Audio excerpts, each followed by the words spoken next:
ప్రభువైన యేసు నామములో సియోను ప్రార్థనా సహవాసపు విశ్వాసులందరికీ కూడా క్రిస్మస్ శుభాకాంక్షలు తెలియజేస్తా ఉన్నాను. ఈరోజు క్రిస్మస్ సందేశాన్ని లూకా సువార్త మొదటి 2 అధ్యాయాల్లోని కొందరి వ్యక్తుల జీవితాన్ని పరిచయం చేయడం ద్వారా నేను మీకు సందేశాన్ని అందించడానికి ఇష్టపడుతున్నాను. యేసుక్రీస్తు జన్మ సందర్భంలో ప్రధానంగా మరియా ఆయన తల్లి, ఆయన తండ్రి యోసేపు, అలాగే గొర్రెల కాపరులు, జ్ఞానులు, సిమియోను, అన్న అనేటువంటి ప్రవక్తని, తర్వాత జకరియా ఆయన భార్య మనకి కనబడతా ఉంటారు. వీరి గురించి ఎన్నో సందేశాలు మనం వినుంటాం. కాబట్టి ఒకసారి మరలా తిరిగి ఆ యొక్క వ్యక్తుల దగ్గరికి వెళ్తున్నప్పుడు మనం విన్నదే కదా అనేటువంటి భావన తరచూ కలుగుతుంది, సహజం అది. అయితే శామ్యుయల్ జాన్సన్ అనే ఆయన ఒక చక్కని కొటేషన్ చదివాను ఇటీవల. People need to be reminded more often than they need to be instructed. ప్రజలకి బోధ అనేది ఎంత అవసరమైందో అంతకంటే హెచ్చుగా తరచూ గుర్తు చేస్తుండాలి. సో ఇప్పుడు మనం ఎన్నోసార్లు బోధకి వినుంటాము. అయితే దాన్ని గుర్తు చేసుకోవడం వలన మనకి అది హృదయాల్లో రిజిస్టర్ అవుతుంది. దాన్ని మరింతగా మనకి లోతుగా నాటుకొని ఫలితం దొరుకుతుంది. సో కాబట్టి మళ్ళీ ఒకసారి ఆ యొక్క క్యారెక్టర్స్ని చూడడానికి ప్రయత్నం చేద్దాం. సిమియోను అనే వ్యక్తిని గురించి, అలాగే ఎలిజబెత్ జకరియా దంపతుల గురించి కొన్ని విషయాలు మీకు జ్ఞాపకం చేయడానికి ప్రయత్నం చేస్తాను. చిన్న ప్రార్థన చేసుకున్నాం. ప్రేమ గల తండ్రి, నీకు వందనాలు. ఈ క్రిస్మస్ సందేశాన్ని మీరు మాకు అందిస్తున్నారని, పరిశుద్ధాత్మ దేవా మీరు మాతో మాట్లాడతారని నమ్మి నీకు వందనాలు చెల్లిస్తున్నాము. సిమియోను, జకరియా, ఎలిజబెత్ తల్లి అయిన మరియా, యోసేపు, గొర్రెల కాపరులు, ప్రభా దేవదూతలు వచ్చి సందేశాన్ని అందించినప్పుడు ప్రభా వారు ఎలాంటి అనుభూతులకు లోనయ్యారు, ఏ విధంగా నేను ఆరాధించారో మేము జ్ఞాపకం చేసుకుంటున్నాం. మేము ప్రత్యక్షంగా అక్కడికి లేనప్పటికీ నీ వాక్యంలో వాటిని చూస్తూ ప్రభా నీ యొక్క గొప్పతనాన్ని, నీ ఔన్నత్యాన్ని మేము గుర్తిస్తూ, పరిశుద్ధాత్మ దేవుడు మమ్మల్ని నీ మాటలు గుర్తు చేస్తూ సత్యంలో నీకు నడిపించే దేవుడు కాబట్టి మాకు కూడా ఆ అనుభూతుల్ని, ఆ యొక్క అనుభవాల్ని మీరు దయచేస్తారని నేను నమ్ముతున్నాము. నిన్ను ఆత్మతో సత్యంతో ఆరాధించగలిగే ఆరాధికులుగా మమ్మల్ని సంసిద్ధులను చేస్తారని నమ్మి మమ్మల్ని మేము నీ చేతులకు అప్పచెప్పుకుంటూ యేసు నామములో స్తుతించి ప్రార్థించి వేడుకుంటున్నాం తండ్రి. ఆమేన్.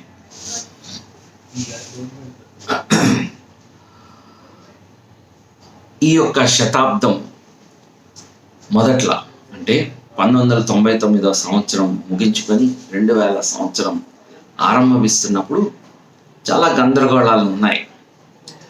ఒకటి ప్రాముఖ్యమైన ప్రాబ్లం Y2K ప్రాబ్లం అని కొంతమందికి మీకు తెలిసి ఉండొచ్చు. అప్పటి వరకు కంప్యూటర్లో 6 అంకెలు ఉండేవి డేట్ ఫార్మాట్కి. 2 అంకెలు దినాన్ని సూచించేవి, 2 అంకెలు నెలని, 2 అంకెలు సంవత్సరాన్ని. అంటే 97 సంవత్సరము 1998కి 98, 1999కి 99 అని వచ్చేది.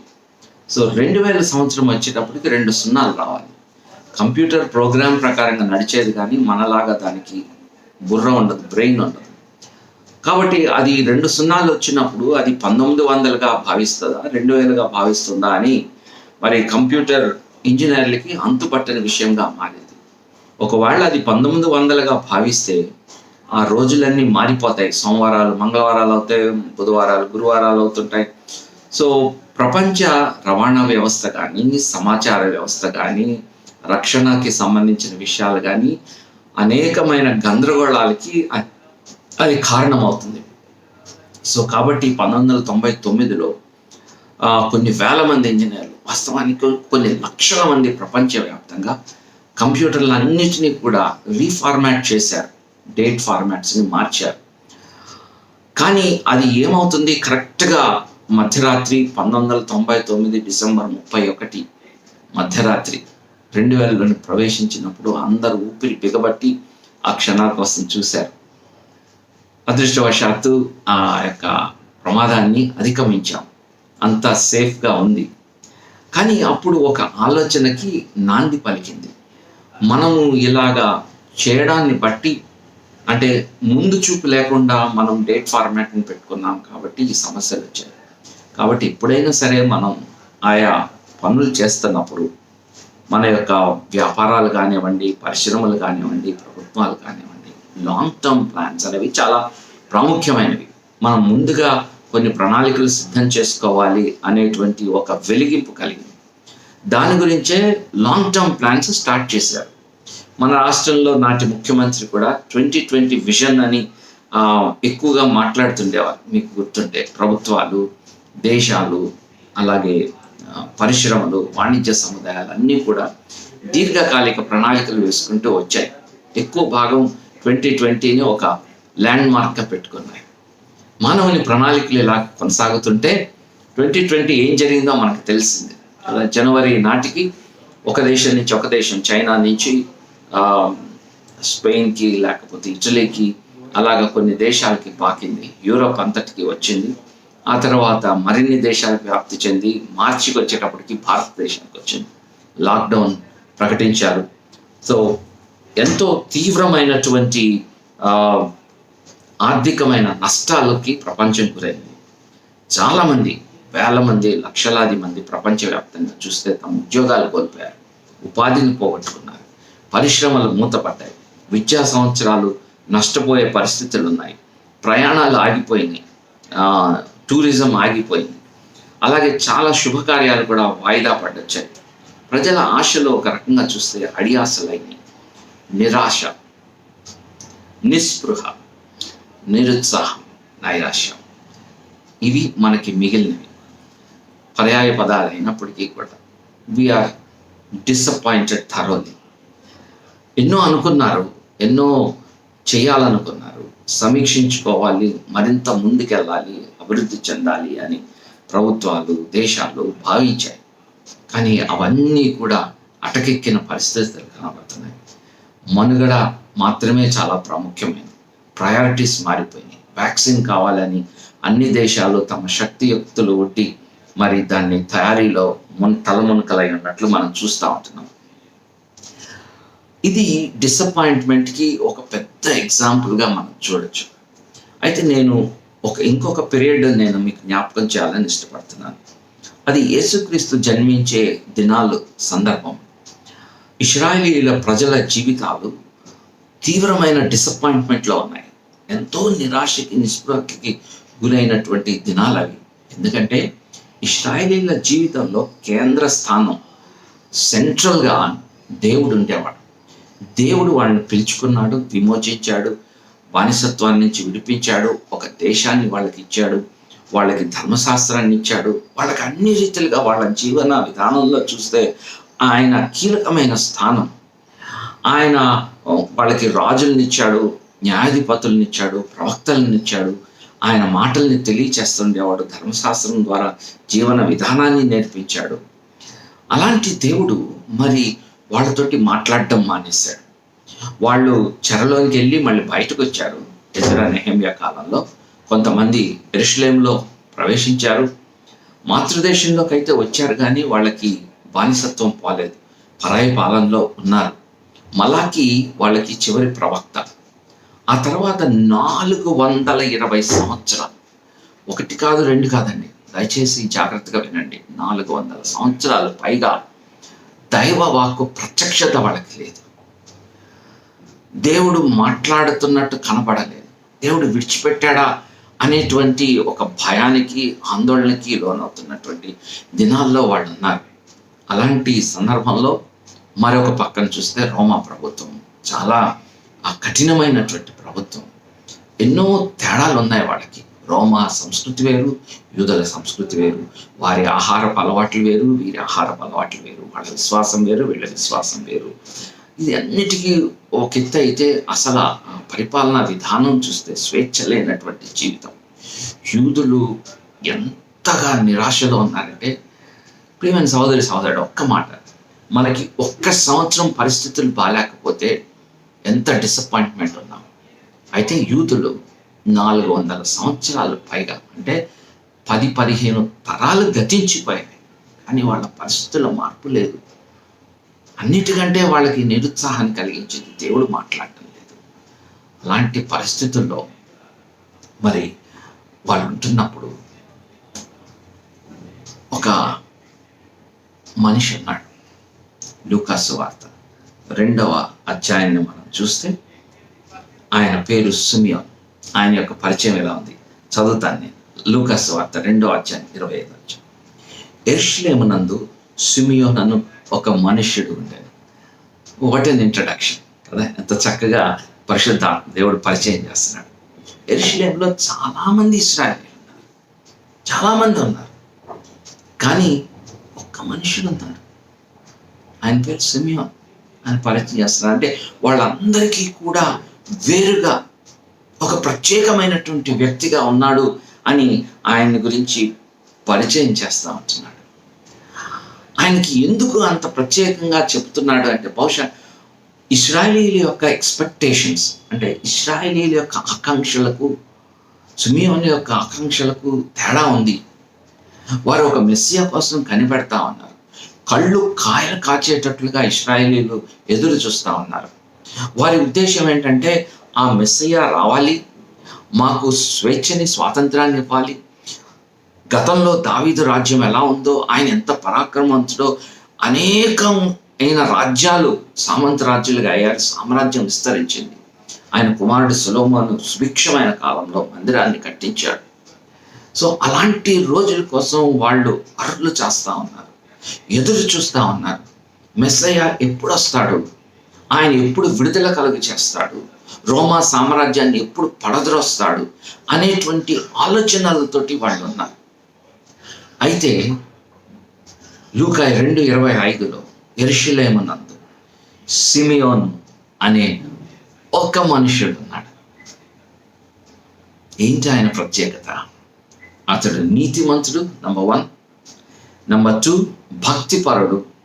3వది ఇశ్రాయేలు యొక్క ఆదరణ కొరకు కనిపెట్టేవాడు. ఆయన కనిపెడతాడు, ఆదరణ కోసం కనిపెట్టేవాడు. వేచి ఉంటున్నాడు, లుకింగ్ ఫార్వర్డ్, భవిష్యత్తులోనికి చూస్తూ ఉన్నాడు. ఇంకొక తర్జుమాలో who lived in the prayerful expectancy. ఆయనకి ఎక్స్పెక్టేషన్స్ ఉన్నాయి, ప్రార్థనాపూర్వకమైన ఎక్స్పెక్టేషన్స్. ఈ తేడాను జాగ్రత్తగా గమనించాలి. అవి తన వ్యక్తిగతమైనటువంటి తన సొంత అభిప్రాయాలు కాదు, ప్రార్థనాపూర్వకమైనటువంటి కనిపెట్టడం, ప్రార్థనలో కనిపెట్టడం. ఆయన యొక్క ఎక్స్పెక్టేషన్స్ మనం చూస్తూ ఉన్నాం. అయితే ఆ మాటని కూడా మీకు పరిచయం చేయడానికి ఇష్టపడతాను. ఇశ్రాయేలు ఆదరణ కొరకు కనిపెట్టేవాడు. గ్రీక్లో ప్రాస్ డికోమియా అనే మాటని వాడారు. 2 పదాలు, ప్రాస్ అనేది, డికోమియా అనేది. ప్రాస్ అనేటువంటిది చాలా భావకల్పితమైన మాట. దాదాపు 16 డిఫరెంట్ షేడ్స్ ఆఫ్ మీనింగ్ ఉన్నాయి దానికి. అందులో ఇక్కడ వ్రాసిన సందర్భంలో కనుక గమనిస్తే దాని అర్థం ఏంటంటే contrary to issue or object or people, specifically against the issues. అంటే సిమియోన్ కనిపెడుతున్నాడు అనే మాటకు అర్థం ఏంటంటే సిమియోను కనిపెట్టడంలో మిగిలిన ఇశ్రాయేలీలందరికంటే కూడా భిన్నమైనటువంటి రీతిలో ఆయన ఎదురు చూస్తూ ఉన్నాడు. ఆయనకి భిన్నమైన ఎక్స్పెక్టేషన్స్ ఉన్నాయి.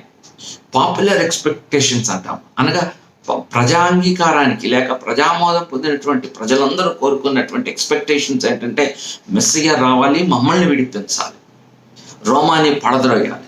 ఇది వారి యొక్క సాధారణమైనటువంటి ఎక్స్పెక్టేషన్, వారి యొక్క ఆకాంక్ష. అయితే ఇక్కడ మనము సిమియోన్ని కనుక చూస్తే ఆయన యొక్క ఎక్స్పెక్టేషన్ అంటే contrary to the expectation of people, ప్రజలకి భిన్నమైనటువంటి ఆకాంక్షని కలిగి ఉన్నట్లుగా మనకి అర్థమవుతా ఉంది. ఆయన ఎలా చూస్తున్నాడు, మెస్సియాని ఎలా చూస్తున్నాడు అంటే ఇశ్రాయేలీని మాత్రమే రక్షించేవాడు లేక రోమా ప్రభుత్వాన్ని పడద్రోసేవాడుగా కాదు. మీరు 30-31 వచనాలని దయచేసి గమనించండి. లూకాసు 2వ అధ్యాయము 30-31 వచనాలు. మొట్టమొదటిగా ఆయన అనేటువంటిది అన్యజనులకు నిన్ను బయలుపరచుటకు వెలుగుగా. మెస్సియాని ఎలా చూస్తున్నాడు సిమియోన్ అంటే అన్యజనులకు నిన్ను బయలుపరచుటకు. నిన్ను అంటే దేవుని గురించి మాట్లాడుతున్నాడు. అన్యజనులకి దేవుణ్ణి బయలుపరచడానికి. దేవుణ్ణి ప్రత్యక్షపరచడానికి. అన్యజనులకి సజీవుడైన దేవుడు అంటే ఎవరో తెలియదు, దేవుని యొక్క గుణగణాలు అంటే ఏంటో తెలియదు, దేవుని యొక్క ఉద్దేశాలు ఏంటో వాళ్ళకి తెలియదు. అలాంటి ప్రజలకు ఒక జ్ఞానంలో, అంధకారంలో, with reference to their understanding of God, దేవుని గురించినటువంటి అవగాహనలో, ఒక చీకటిలో, అజ్ఞానంలో ఉన్నటువంటి వాళ్ళకి యేసుక్రీస్తు అనే ఆయన వెలుతురుని తీసుకొని వస్తున్నాడు, వెలుగుని తీసుకొని వస్తున్నాడు. అయ్యా, మీరు అజ్ఞానంలో, అంధకారంలో ఏదో అనుకుంటున్నారు దేవుణ్ణి, అయితే ఇదిగో నిజమైనటువంటి దేవుణ్ణి అని వాళ్ళకి పరిచయం చేయడానికి యేసుక్రీస్తు ఈ లోకానికి వస్తా ఉన్నాడు. మెస్సయ్య యొక్క ప్రధానమైనటువంటి ఎజెండాని మనం చూస్తే దేవుణ్ణి బయలుపరచడం. హెబ్రీ పత్రికలో కూడా మనం చూస్తాం, ప్రవక్తలు ఎందు నానా సమయాల్లో నానా రీతులుగా మాట్లాడినటువంటి దేవుడు అంచె దినాలలో ఆయన కుమారుని ద్వారా మాట్లాడుతూ ఉన్నాడు. యేసుక్రీస్తు దేవుణ్ణి ప్రత్యక్షపరచడానికి, మనకి పరిచయం చేయడానికి ఆయన వచ్చినట్లుగా అది ప్రధానమైనదిగా మనం చూస్తూ ఉంటున్నాం. ఇశ్రాయేలీల వలె ఒక హ్రస్వ దృష్టి, అంటే చాలా సంకుచితమైనటువంటి దృష్టి కాదు. సిమియోను చాలా బ్రాడర్ పిక్చర్ని చూస్తూ ఉన్నాడు, చాలా విశాలమైనటువంటి రీతిలో దేవుని యొక్క ఉద్దేశాలని అర్థం చేసుకుంటా ఉన్నాడు. వాస్తవానికి లేఖనాలని జాగ్రత్తగా చదివితే ఈ విషయాలు అర్థమవుతాయి. ఆదికాండం 3వ అధ్యాయంలో, మరియు నీకును స్త్రీకిని, స్త్రీ సంతానానికి నీ సంతానానికి వైరం కలుగ చేస్తాను అది అని కింద ఫుట్ నోట్లో ఉంది. ఆయన నిన్ను తల మీద కొడతాడు. ఎందుకు తల మీద కొడతాడు అంటే, నువ్వు దాన్ని మడి మీద కొట్టావు, మానవ జాతిని పాపంలోనికి నడిపించావు, వాళ్ళని శోధించావు సాతానుడు. కాబట్టి ఆ యొక్క ఆ పాపంలో విలవిలలాడుతూ, దానికి బందీలవుతూ, ఆ విషంతో వాళ్ళు నింపబడి, వాళ్ళ నైజం మార్చబడి, దేవుడు అనుగ్రహించే మహిమను పొందలేక వాళ్ళు ఇదవుతున్నప్పుడు వాళ్ళ జీవితాలని శాసిస్తూ ఉన్నాడు. లోకాశ, నేత్రాశ, జీవుడం అనేటువంటి ఒక వరల్డ్ ఆర్డర్ని క్రియేట్ చేసి, ఒక వ్యవస్థని కలుగు చేసి సాతానుడు లోకాన్ని ఏలుతా ఉన్నాడు. అయితే ఆయన యేసుక్రీస్తు నిన్ను తల చితకబడతాడు. యేసుక్రీస్తు రాకలో ఉన్నటువంటి ప్రధానమైన ఉద్దేశం ఆయన తండ్రిని బయలుపరచడమే కాదు, రెండవది మనం చూస్తే సాతాను తలని చితగొట్టడానికి ఆయన ఈ లోకానికి వచ్చాడు. సాతాను పీడ విరగడ చేయడానికి ఆయన ఈ లోకానికి వచ్చాడు. సాతానికి ఉన్నటువంటి బలం, పాపం మరణానికి తీసుకుని వెళ్ళాడు. ఆ మరణం ముళ్ళు విరిచేయడానికి, పాపం మన మీద ప్రభుత్వం చేయకుండా ఉండడానికి, పాప ప్రాయశ్చిత్తాన్ని సిలువలో చేయడానికి ఆయన వచ్చాడు. ఆయన తలని చితకగొట్టడానికి వచ్చాడు. ఇది బైబిల్లో వ్రాయబడింది.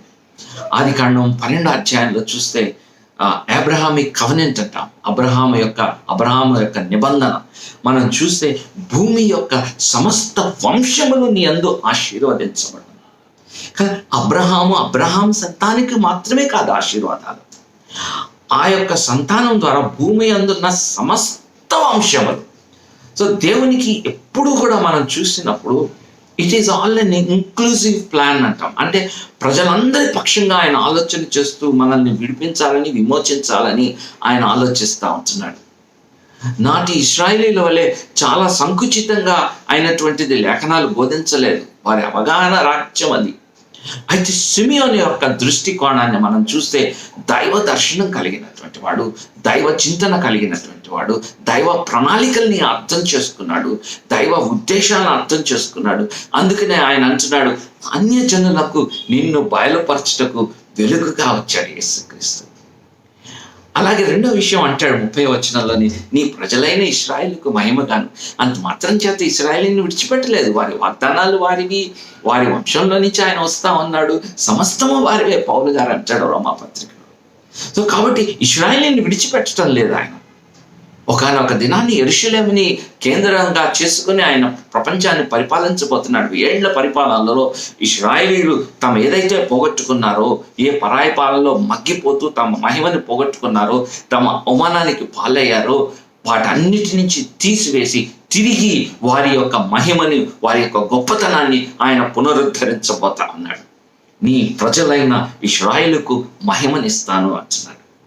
అలాగే మూడవది మనం చూస్తే 31వ వచనంలో, నీవు సకల ప్రజల ఎదుట సిద్ధపరిచిన దేవుడు ఏర్పాటు చేసినటువంటి రక్షణ అందరి ఎదురుగుండా బహిరంగంగా బాహటంగా ఆయన ఆయన ఈ రక్షణని సిద్ధపరిచినట్లు మనం చూస్తాం. ప్రజలందరూ గుర్తించడానికి వీలుగా వారి ఎదురుగుండా సిద్ధపరిచాడు. వారికి ఎక్కడో ఉమ్మలగా వారికి తెలియకుండా జరగలేదు ఈ కార్యం. ప్రజలందరూ ఎదుట సిద్ధపరిచింది. ఏదో ప్రత్యేకించబడిన వారికి, కొంతమంది కేటాయించబడిన వారికి అని కాదు. ఇది సమస్తమైన జనులకి, మానవాళికి సంబంధించినటువంటిదని, ఎవరు మిస్ కాకూడదనేటువంటి ఉద్దేశంతోనే దేవుడు వారి ఎదురుగుండా సిద్ధపరుస్తా ఉన్నాడు. అయ్యో నాకు తెలియదే అనే పరిస్థితి ఉండకూడదు. ఆనాడు ఇశ్రాయేలీయులు తాపకరమైన సర్పాలు వారిని కాటు వేసినప్పుడు, వారు చావుకి లోనవుతున్నప్పుడు ఒక విమోచన మార్గాన్ని దేవుడు కలుగు చేశాడు. ఆ విమోచన మార్గం ఏంటంటే, ఒక ఇత్తడి సర్పాన్ని చేయించి పాళెము మధ్యలో దాన్ని నిలబెట్టాడు. అది ఎందుకు అలా నిలబెట్టాడంటే, పాము కాటికి గురైన వ్యక్తి పాళెంలో ఎక్కడున్నా సరే కానీ వాళ్ళందరికీ కనబడతా ఉంటుంది. చనిపోతూ కళ్ళు మూతలు పడుతూ నోట్లోంచి నుగరొస్తూ ఆ యొక్క సర్ప కాటికి గురైనటువంటి వాళ్ళు ఒక్కసారి గనక, అంటే అది ఎక్కడో కింద ఉంటే లేదా మందిరంలో ఉంటే కనబడదు కదా, పాలెము మధ్యలో దాన్ని ఎత్తిపెట్టినటువంటి ఆ సర్పాన్ని గనక చూడగలిగితే మరణాన్ని నుంచి తప్పించుకుంటాడు. నికోదేముతో దేవుడు యేసు ప్రభు మాట్లాడుతూ, ఆనాడు అరణ్యంలో మోసే సర్పాన్ని ఎలా ఎత్తాడో మనుష్య కుమారుడు కూడా ఎత్తపడాలను.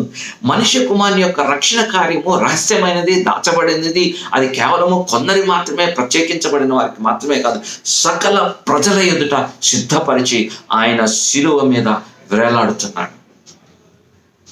ఎంత అద్భుతమైనటువంటిది!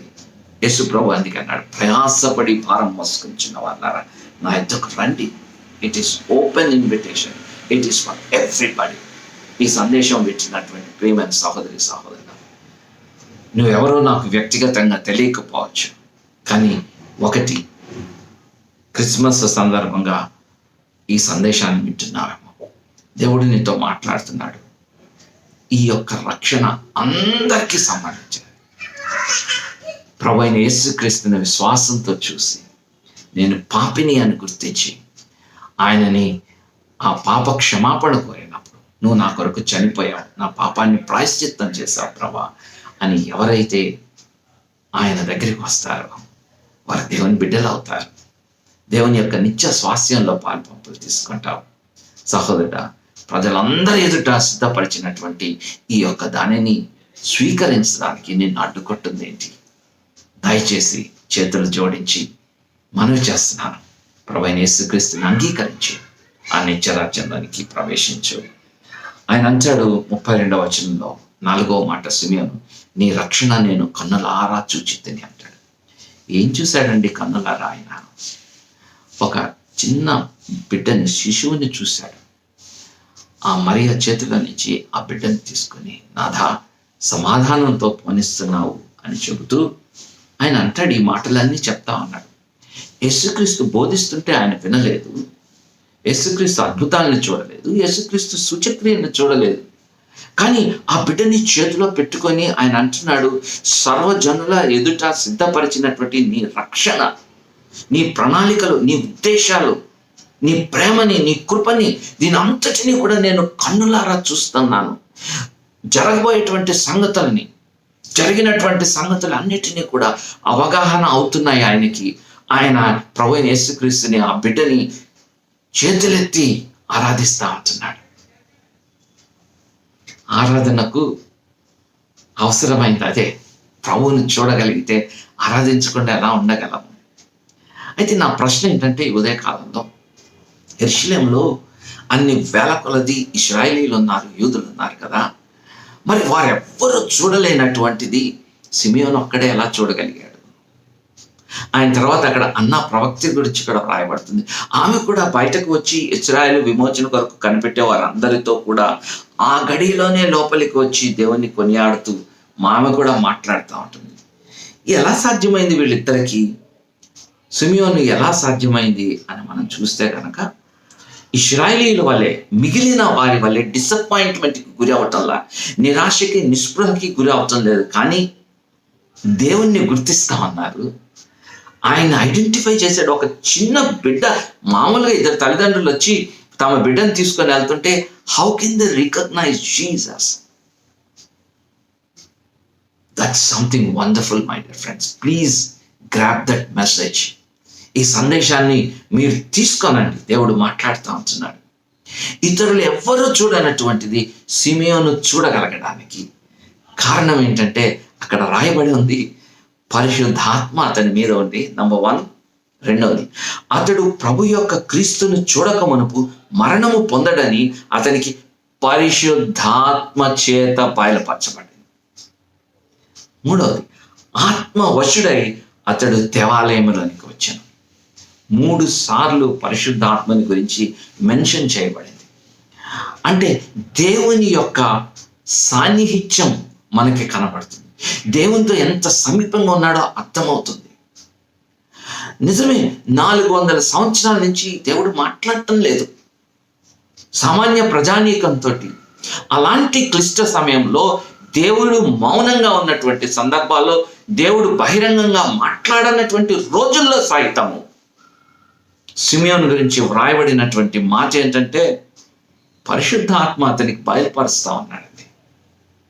Look at this man, look at this man. దయచేసి చూడండి ఆయన్ని. ఎంత గడ్డు కాలంలో కూడా ప్రభు యొక్క సన్నిధిని అనుభవించగలుగుతున్నాడు, ప్రభువుని చూడగలుగుతా ఉన్నాడు, ప్రభు యొక్క వశంలో ఉన్నాడు. ఆ మాట నాకు చాలా నచ్చింది. ఆత్మ వశుడై ఉన్నాడు, దేవుని స్వాధీనంలో ఉన్నాడు, దేవునికి సమీపంగా ఉన్నాడు. అందుకని ఆయన గుర్తించగలుగుతా ఉన్నాడు, ఆయన మూమెంట్స్ని గుర్తించగలుగుతా ఉన్నాడు. ఆయన తల్లిదండ్రులు ఆయన్ని తీసుకొని వస్తుంటే దేవుడు మాట్లాడుతూ ఉన్నాడు, ఇదిగో నా కుమారుడు ఆలయంలోనికి ప్రవేశిస్తా ఉన్నాడు, పరుగున వస్తా ఉంటున్నాడు. వృద్ధుడైనటువంటి ఆ వ్యక్తి ఆమె ఆ ప్రవక్తి 7 సంవత్సరం సంసారం చేసి 84 సంవత్సరాల విధవరాలుగా ఉందంట. ఎంత వృద్ధురాలు! అక్కడ రాయబడిన మాట ఆమె కూడా ఆ గడియలోనే. ఎట్లా మ్యాచ్ అయిందండి టైమింగ్? అంటే they are so sensitive to God's voice. దేవుని మాటకు, దేవుడు మాట్లాడుతుంటే వినగలిగేటువంటి సాన్నిహిత్యం వాళ్ళకు ఉంది. అంత సమీపంగా వాళ్ళు ఉన్నారు. అందుకే ఆయన్ను గుర్తించగలుగుతుంటున్నారు. మిగిలిన వాళ్ళు గుర్తించలేకపోవడానికి, వాళ్ళు గుర్తించడానికి కారణం ఏంటంటే ప్రభుతో ఉండేటువంటి సాన్నిహిత్యం, ప్రభుతో ఉండడం. క్రిస్మస్ అంటే ఒక్క మాటలో చెప్పాలంటే, ఈ సంఘటనను చూసిన తర్వాత నేను చక్కగా ఫ్రేజ్ చేసుకున్నాను నాకు ఇష్టమైనటువంటి ఫామ్లో.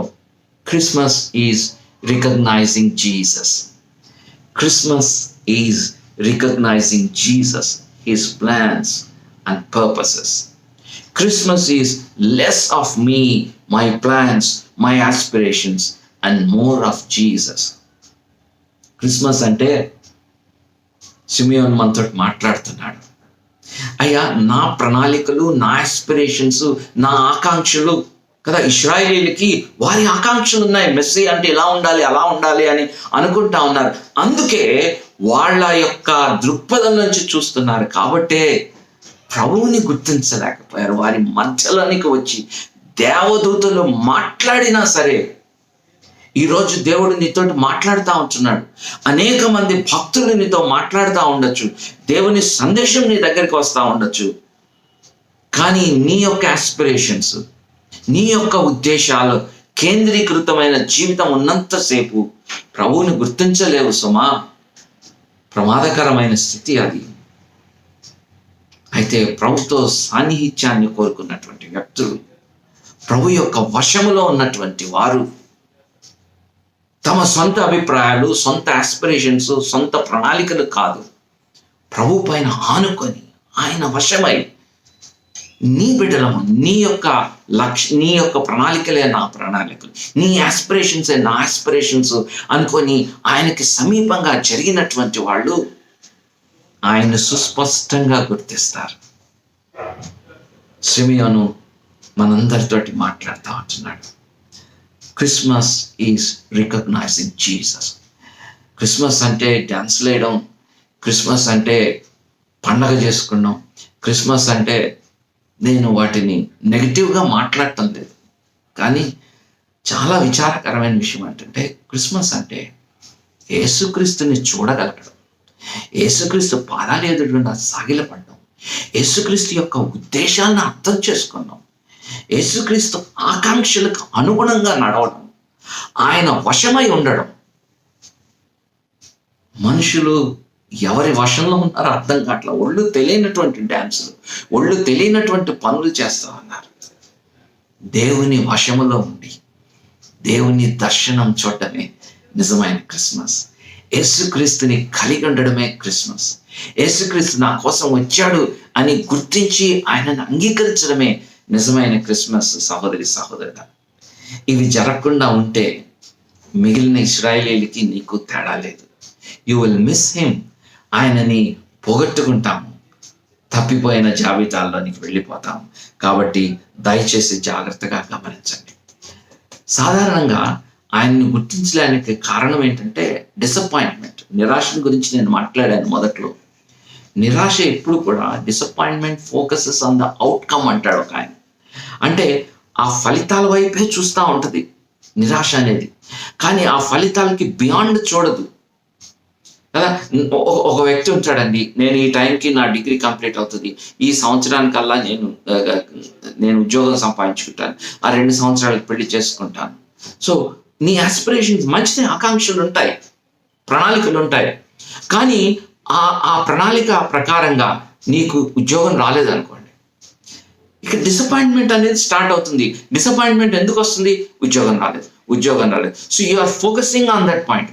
నాకు పెళ్ళి అవ్వలేదు, సంవత్సరాలు అయిపోతున్నాయి, వయసు మీద పడతా ఉంది, లేకపోతే ఇంకా పిల్లలు కలగటం లేదు, ఇంకా ప్రమోషన్ రాలేదు, ఇంకా జీతం రాలేదు, ఇంకా అనుకున్న ట్రాన్స్ఫర్ రాలేదు. సో ఎంతసేపటికి కూడా ఆ యొక్క అవుట్కమ్ మీదే ఉంటా ఉంటుంది.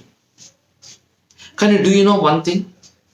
డిసప్పాయింట్మెంట్లో ఎంతసేపటికి ఆ యొక్క అవుట్కమ్ని చూస్తున్నావు, కానీ కొన్నిసార్లు డిసప్పాయింట్మెంట్స్ గాడ్స్ అపాయింట్మెంట్స్ అంట. ఒక ఆయన అంటాడు, our disappointments are God's appointments.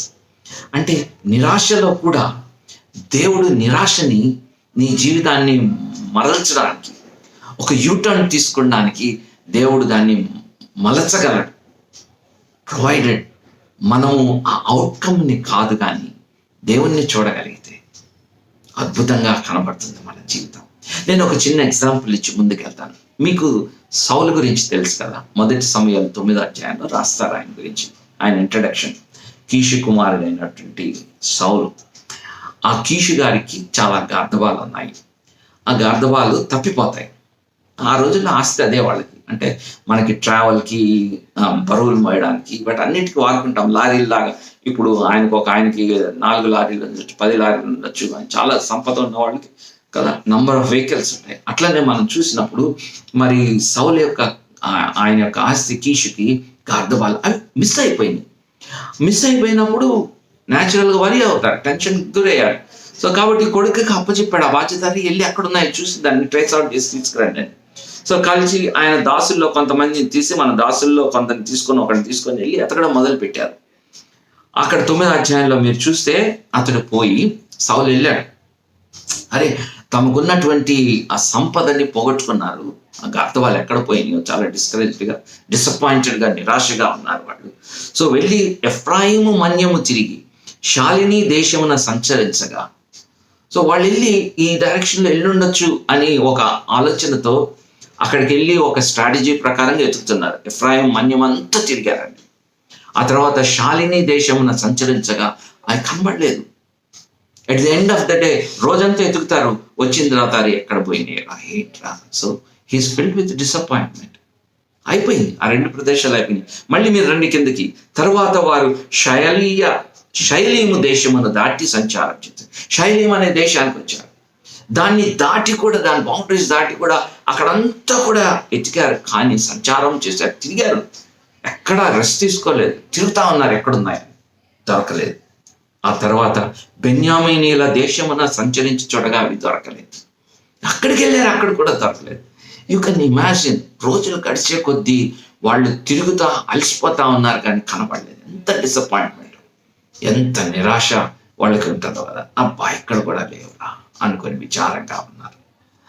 అయితే వారు సూపు దేశంలోకి వచ్చినప్పుడు ఇంకా మళ్ళీ ఇంకొక ప్రదేశంకి అప్పుడు అనిపించింది సవాల్కి, అరే ఇన్ని రోజులు ఎదుగుతా ఉన్నాను నేనైతే ఇక్కడంటే అఫ్ కోర్స్ నేను బాగానే ఉన్నానని నాకు తెలుసు, కానీ మా తండ్రి అరే ఒక పక్కనకి అర్ధవాలు పోయినాయి, తన కుమారుడు కూడా పోగొట్టుకున్నాను, ఏంటి ఇన్ని రోజులు అయిపోయింది రాలేదేంటి అని ఆయన ఎంత డిస్కరేజ్డ్గా ఉన్నాడు, డిసప్పాయింట్మెంట్ తోటి ఉన్నాడు.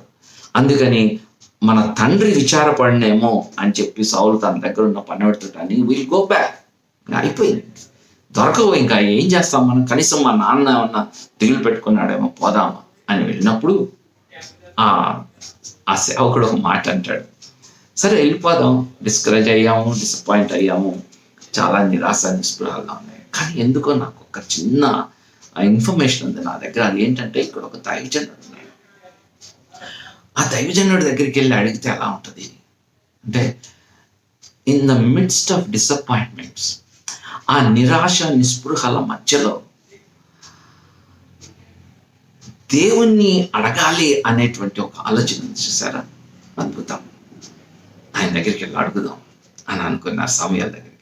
ఇప్పుడు చూడండి సిచ్యువేషన్స్ ఎలా మారుతుంటాయో.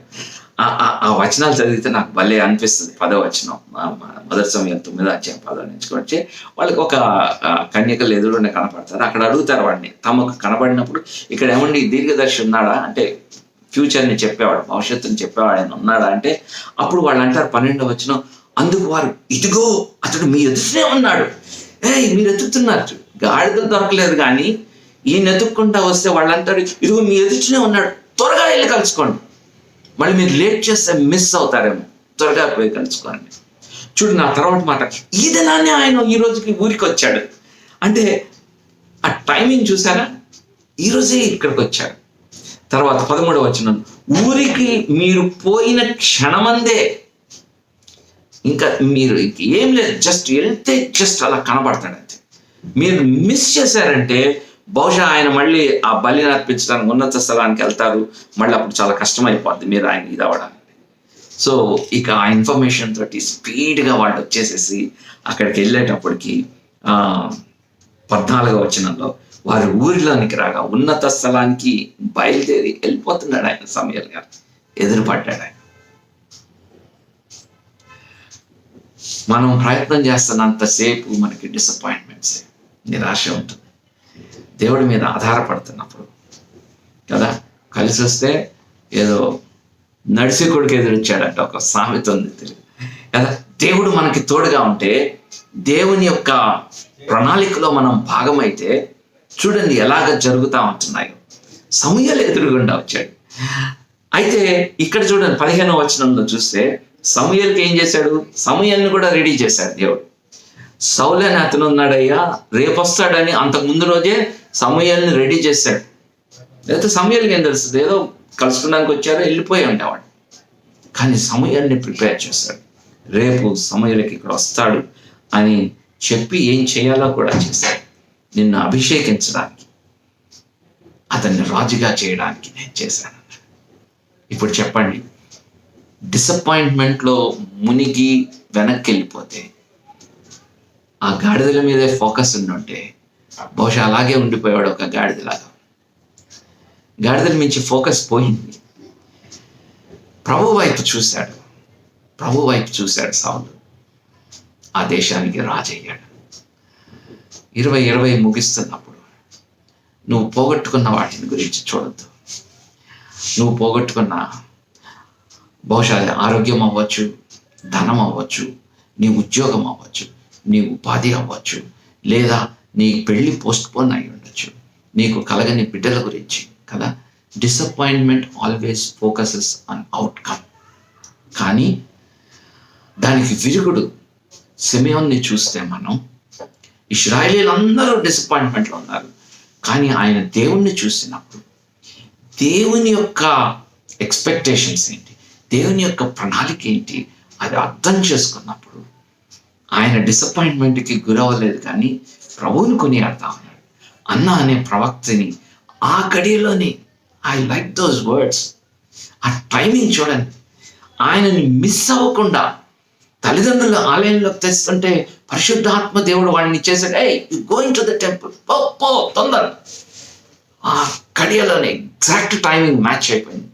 వచ్చారు, ఆ బిడ్డని చూశారు, కన్నులారా చూశారు. వాళ్ళు దేవునితో సాన్నిహిత్యం మన యొక్క నిరాశ నిస్పృహల నుంచి బయటకు తీసుకొని వస్తుంది.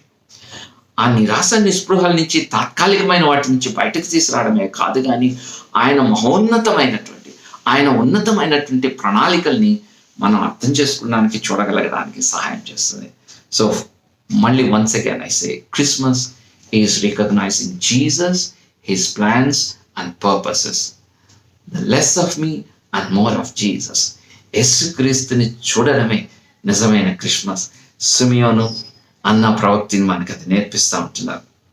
నేను క్విక్లీ బిఫోర్ ఐ క్లోజ్, రెండవ విషయం, జకరియా ఎలిజబెత్లు మనం చూస్తే, Christmas is recognising God's timing. Christmas is recognising Jesus అని చెప్పాను. యేసుక్రీస్తుని గుర్తించడమే క్రిస్మస్ అన్నాను. అలాగే క్రిస్మస్ అంటే దేవుని సమయాన్ని గుర్తించడం, దేవుణ్ణి గుర్తించడం, రెండవది దైవ సమయాన్ని గుర్తించడం అనే విషయాన్ని కూడా మనం గమనిస్తూ ఉంటున్నాం. మనకు తెలుసు, మొదటి అధ్యాయంలో జకరియా అనే ఒక యాజకుడు ఉన్నాడు. వారు సకలమైన ఆజ్ఞల చొప్పున, న్యాయ విధుల చొప్పున నిరపరాధులుగా నడుచుకొనుచు దేవుని దృష్టికి నీతిమంతులై ఉన్నారు. 7వ వచనం, మొదటి అధ్యాయం. కానీ ఇంగ్లీష్లో ఉంది, తెలుగులో మిస్ అయింది. ఎలిజబెత్ గొడ్రాలైనందున వారికి పిల్లలు లేకపోయేది. ఇంగ్లీష్లో ఏమనుందంటే, both of them, అంటే ఎలిజబెత్, జకరియా, both of them were righteous in the sight of God, observing all the Lord's commands and decrees blamelessly. But అరే, దేవుని దృష్టికి నీతిమంతులు, నిరపరాధులు. కానీ అంటే దేవుని దృష్టికి నీతిమంతులుగా, నిరపరాధులుగా, మంచి విశ్వాసులుగా, అద్భుతమైన జీవితాలు జీవిస్తుంటే నీ జీవితం అంతా కూడా ఒక పూల బాటని అక్కడ వ్రాయబడలేదు. కానీ ఏమైంది? But they were childless. వారికి పిల్లలు లేరు. In spite of their righteous living, ఒక అద్భుతమైన జీవితం జీవిస్తున్నారు, దేవుని దృష్టికి నిరపరాధులుగా ఉన్నారు. అయినా కానీ వారి జీవితంలో డిసప్పాయింట్మెంట్, వారి జీవితంలో నిరాశ, బిడ్డలు లేరు. ఎంత నిరాశ అంటే, వయసు అయిపోయింది, వారిద్దరూ బహుకాలము గడిచిన వృద్ధులయ్యారు.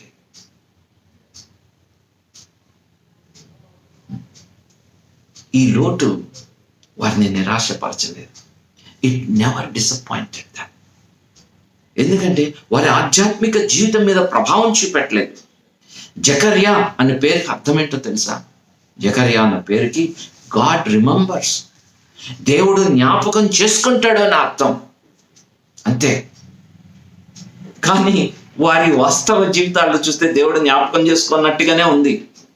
గొడ్రాలుగా మిగిలిపోయింది, వృద్ధాప్యం వచ్చేసింది, కాలాతీతం అయిపోయింది. ఇప్పుడు దేవుడు జ్ఞాపకం చేసుకున్నా ఏం పాసిబుల్ అవుతుంది? సాధ్యమవుతుందా? వృద్ధులైపోయారు, ఎలా సాధ్యమవుతుంది? పేరైతే పెట్టబడింది జకరియా, దేవుడు జ్ఞాపకం చేసుకుంటాడని. కానీ దేవుడు జ్ఞాపకం చేసుకున్నట్టుగా లేదు వారి జీవితం అంతా కూడా.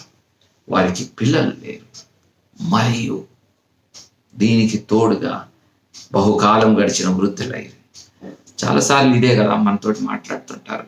అమ్మాయికి పెళ్ళయిందా అండి అంటారు, అబ్బాయికి పెళ్ళయిందా అంటారు. పెళ్ళైన తర్వాత ఏమైనా శుభవార్త అండి అని అడుగుతుంటారు. ఎందుకు ఈ ప్రశ్నలు అడుగుతుంటారో నాకు అర్థం కాదు. శుభవార్త అయితే అదేమన్నా దాచుకునే వార్త అండి. గర్భవతి అయితే ఎవరికి తెలియకుండా ఉంటుందా? గర్భం కనబడుతూ ఉంటుంది కదా. ప్రశ్నలు వేసి ఎందుకు బాధిస్తారో కదా. దేవుడు తన సమయంలో ఇస్తాడు ఆయన. అయితే ప్రజలు దాంట్లోంచి ప్రయాణం చేస్తున్నప్పుడు మరింతగా ఇబ్బంది పెడతా ఉంటారు. బాబు ఉద్యోగం వచ్చిందా అంటాడు. తెలుస్తుంది కదా, ఉద్యోగం వస్తే గుంటూరులో ఎందుకు ఉంటాడు, మందిరంకి ఎందుకు వస్తాడు, హైదరాబాద్కి వెళ్ళిపోయాడు కదా. ఉద్యోగం రాలేదా? ఉద్యోగం వచ్చిన తర్వాత ఏమాత్రం సంపాదిస్తూ ఉంటాడు. పాపం ఏదో చదువుతాడు, చేస్తాడు, 10,000కో 15,000కో చేస్తాడు, మెల్లగా పైకి ఎదుగుతుంటాడు.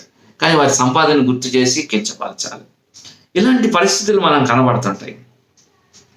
సిబి శామ్యూయల్ ఒక మాట అంటాడు, blessed are the irritations of life, blessed are the irritations of life, for they have irrigations of grace. చాలా నచ్చిన మాట నాకు. Blessed are the irritations of life, for they have irrigations of grace.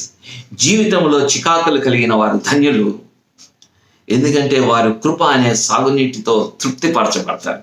నేను translate చేసుకున్నాను నేను, ఎందుకంటే ఒక irrigation engineer కదా. సాగునీరు పొలానికి ఎంత వాల్యూ ఇస్తుందో తెలుసా? కాలువ పక్కన ఉండే భూమి అది 10 లక్షలు అయితే ఎకరం, ఆ నీరు అందనటువంటి దానికి 5 లక్షలు 3 లక్షలు వస్తుంది.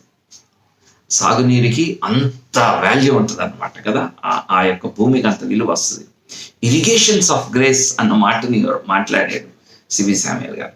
ఇరిగేషన్స్ ఆఫ్ గ్రేస్ అంటే కృప అనేది ఇక కాలువలోంచి నీళ్ళు ఎలా వస్తాయో దేవుని దగ్గర నుంచి ప్రవాహంలాగా మనకి వస్తాయి. ఎప్పుడో తెలుసా? జీవితంలో చికాకులు ఉన్నప్పుడు దేవుడు మనల్ని అనుకున్న సందర్భంలో సంధిస్తాడు.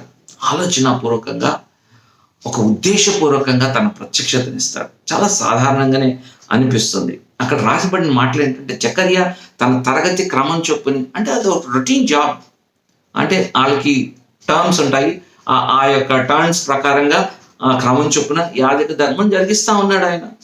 యాజక మర్యాద చొప్పున ప్రభు ఆలయంలోకి వెళ్ళి ధూపం వేయడానికి అతను వంతు వచ్చింది. సో ధూప సమయం ఉంది, వాళ్ళందరూ బయట ప్రార్థన చేస్తున్నారు, ఈయనేమో లోనికి వెళ్ళాడు. 11వ వచనం చూడండి, భయానకమైన భయం కలిగించేది. ప్రభు దూత ధూప వేదిక కుడి వైపున నిలిచి అతని కనబడగా జకర్యా అతను చూచి తొందరపడి భయపడిన వాడయ్యాడు. It's a routine work, everyday work. అలా సాధారణమైనటువంటి పరిస్థితుల్లో మనం చూస్తే ఎందుకు భయపడ్డాడంటే, జకర్యా అలాంటి టైంలో కనపడతాడని అనుకోలేదు కదా. దేవుడు అలా కనబడేటప్పుడు భయపడిపోయాడు. దేవుడు మనం అనుకునే సమయంలో కనపడతాడు, అనుకునే సమయంలో మనకి సమాధానం ఇస్తాడు. అంటే అందుకే ఎందుకు చెప్తున్నాను మొదటి నుంచి అంటే, మనకి కొన్ని అసంప్షన్స్ ఉంటాయి, మనకి కొన్ని ఆస్పిరేషన్స్ ఉంటాయి. దేవుడు ఇట్లా చేయాలి అట్లా చేయాలి. No brother, no sister. దేవుణ్ణి గుర్తించగలగడం, దేవుని టైంని కూడా మనం గుర్తించాలి. మనం అనుకునే టైంలో ఆయన ఇంటర్వ్యూన్ అవుతాడు మన లైఫ్లో. పేతుర్ని సముద్రం దగ్గర కలుసుకున్నప్పుడు ఎవరు అనుకోలేదు, ఆయన వలలతో పని చేసుకుంటున్నాడు మామూలుగా. దేవుడు కనబడి పిలుచుకున్నాడు. మత్తయి తను ఉద్యోగం చేసుకుంటున్నాడు, సుంకపు పన్ను వసూలు చేసుకుంటున్నాడు. యేసుక్రీస్తు కనబడ్డాడు ఆయనకి. మోషే గొర్రెల్ని కాచుకుంటున్నాడు, ప్రతిరోజులాగే దేవుని ప్రత్యక్షత దొరికింది. సమరయ స్త్రీ రోజు బావికి మధ్యాహ్నం పూట వచ్చేది, ఎవరు కనపడదు. ఆ టైంలోకి యేసు ప్రభు వచ్చాడు ఆయనకి. గొర్రెల కాపర్లు రోజులాగే కాపలు కాచుకుంటా ఉన్నారు. దేవుని దూతలు ప్రత్యక్షమై దావీదు పట్టణం అంతా నేడు మీ కొరకు రక్షకుడు పుట్టి అన్నాడు. వారు అనుకునే సమయంలో దేవుడు వారికి కనబడినట్టు మనం చూస్తూ ఉంటాం. అంటే రెండవ రాకడ గురించి కూడా ఇక్కడ నేను చెప్పాలనుకున్నాను. మొదటి రాకడ ఎంత అకస్మాత్తుగా జరిగిందో, రెండవ రాకడ కూడా అంతే. మీరు అనుకున్నని ఘడియలో ఆయన వస్తాడు. మనం అనుకున్న కరోనా వ్యాధి వచ్చిందంటే వచ్చేసాడు, ప్రభు వచ్చేసాడు, ఇదే అనేసి రకరకాలైన వర్తమానాలు మనం విన్నాం. అలా మనం అనుకున్న టైంలో కాదు ఆయన. బైబిల్లో చాలా సుస్పష్టంగా చెప్పబడింది, మీరు అనుకున్నని ఘడియలో వస్తాడు. కరోనా టైం కాదు ఆయనది, ఏ టైం వస్తాడో మనకు తెలియదు. సాధారణంగా ఉన్నప్పుడే ఆయన రావచ్చు. కాకపోతే ఒకటి మనం అర్థం చేసుకోవాల్సింది, దేవుడు రెండవ రాకడ గురించి మాత్రమే కాకుండా మన యొక్క క్లిష్ట పరిస్థితులు, మోస్ట్ హోప్లెస్ సిచ్యుయేషన్లో దేవుడు ఇంటర్వ్యూన్ అవుతుంటాడు. అత్యంత నిరాశాజనకమైనటువంటి పరిస్థితుల్లో ప్రభు జోక్యం చేసుకుంటాడు. శిష్యులు సముద్రంలో మధ్యలో ఇరుక్కున్నప్పుడు వారి దగ్గరికి నడుచుకుంటూ రావడం మనం చూస్తాం. మార్త మరియా తమ సోదరుని కోల్పోయినప్పుడు వారి దగ్గరికి వచ్చాడు ఆయన. వారితో సమయం గడిపాడు, వారిని ఆదరించాడు, సమయోచితమైన సహాయాన్ని దయచేసేవాడు. జకర్యా జీవితంలో ఆయన సమయంలో ఆయన వచ్చి వారి డిసప్పాయింట్మెంట్స్ని తొలగించాడు. So Christmas is recognising Jesus, his plans and purposes. Christmas is recognising God's timings. Christmas అంటే యేసుక్రీస్తు సమయాన్ని, దేవుని సమయాన్ని గుర్తించడం. యేసుక్రీస్తుని గుర్తించడం, ఆయన సమయాన్ని గుర్తించడం మన యొక్క డిసప్పాయింట్మెంట్స్కి విరుగుడు, మన యొక్క నిరాశ నిస్పృహలకి అవి విరుగుడుగా ఉంటాయి. సో అలాంటి వాటి అన్నిటి నుంచి ప్రతి విధమైన డిసప్పాయింట్మెంట్కి 2020లో సమాధి చేసి ప్రభు వైపు చూస్తూ సిమియోను వలె ఆరాధనాపూర్వకమైన జీవితం, అన్న ప్రవక్తిని విమోచన కొరకు కనిపెడుతున్న వారితో మాట్లాడుతుంది. మనం అలాగ ప్రభుని చూడగలిగినప్పుడు బయట వాళ్ళతో వెళ్ళి మాట్లాడగలం, స్వార్థ పరిచయం చేయగలం. క్రిస్మస్ అలాంటి అనుభవాన్ని మీకు ఇవ్వాలని జకర్యా దేవుడు జ్ఞాపకం చేసుకుంటాడు. దేవుడు మనతో మాట్లాడతాడు. మన హోప్లెస్ సిచ్యువేషన్స్లో ఆయన మనకి హోప్నిచ్చేవాడు, మనకి ఆదరణిచ్చేవాడు అనే విషయాల్ని మనం జ్ఞాపకం చేసుకున్నాం. ఈ యొక్క క్రిస్మస్ సందర్భంలో దేవుడు మిమ్మల్ని ఆ రీతిగా దీవించిన గాక, మీ సంతోషాన్ని, మీ సమాధానాన్ని పరిపూర్ణం చేయను గాక. దేవుణ్ణి మనం చూడగలుగుతాం కాక ఈ క్రిస్మస్ సమయంలో ఆయనకి ఎంతో సన్నిహితంగా ఉండడానికి మన జీవితాన్ని సరి చేసుకుందాం. Once again I wish you a very happy Christmas and merry Christmas. చిన్న ప్రార్థన చేస్తాను. ప్రేమగల తండ్రి, నీకు వందనాలు. మీరు మాతో మాట్లాడిన ప్రతి మాటకై నీకు వందనాలు ప్రభా. మా జీవితంలో రకరకాలైన డిసప్పాయింట్మెంట్స్ ఉన్నాయి. అయితే ఆ డిసప్పాయింట్మెంట్స్ అన్నిటిలో, ఆ నిరాశ నిస్పృహలలో ప్రభా నిన్ను చూడగలగడానికి సహాయం చేయండి. నిన్ను ఎప్పుడైతే చూస్తామో మా జీవితాలు ఆరాధనతో నింపబడతాయి, మా జీవితాలు సమాధానంతో నింపబడతాయి. ప్రభా నిన్ను చూడడం మాత్రమే కాదు, నీ సమయం కొరకు ఎదురు చూచేటువంటి ధన్యకరమైన జీవితాలను కూడా మాకు ప్రసాదించండి ప్రభా. మాకు ఎప్పుడు అవసరము, ఎలాంటి విపత్కర పరిస్థితుల్లో, అత్యవసర పరిస్థితుల్లో సమయోచితమైన సహాయాన్ని అందించడానికి మీరు ప్రత్యక్షమయ్యే దేవుడు, నడిపించే దేవుడు తండ్రి, ఇమ్మానుయేలు దేవుడు. క్రిస్మస్ అంటే ప్రభా మరి మమ్మల్ని నడిపించే దేవుడు అని జ్ఞాపకం చేసుకుంటున్నాం ప్రభా. బిడ్డలను దీవించి ఆశీర్వదించండి ప్రభా. ఈ సందేశాన్ని నీరు కట్టి ఫలింపచేయండి. యేసు నామములో స్తుతించి ప్రార్థించి పెట్టుకుంటున్నాను తండ్రి. Amen. Amen. God bless you.